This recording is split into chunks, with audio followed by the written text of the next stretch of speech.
সব নবীরা যেদিন হয়রান পেরেশান হয়ে যাবে, আমার নবী সেদিন উম্মতি উম্মতি বলে আল্লাহর সামনে সেদিন কাঁদবে। মাথাটা নবীজি নিচের দিকে দিয়ে দিবেন, সিজদা অবনত হয়ে মালিকের কাছে কাঁদবেন। আল্লাহ পাক সেদিন বলবে, নবী আজ আপনি আর কাঁদবেন না, সারাটা জীবন ধরে আপনি কেঁদেছেন, আজকে আপনি আর কাঁদবেন না। ইরফা রাসাক, আপনি আপনার মাথাটাকে উঠান।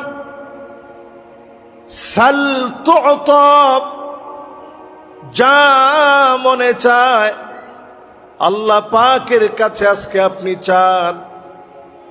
ইশফা তুশাফা, যাকে মনে চায় শাফাত করেন। নবী সেদিন বলা মাত্র যিনি মাফ করে দিবেন তিনি কে?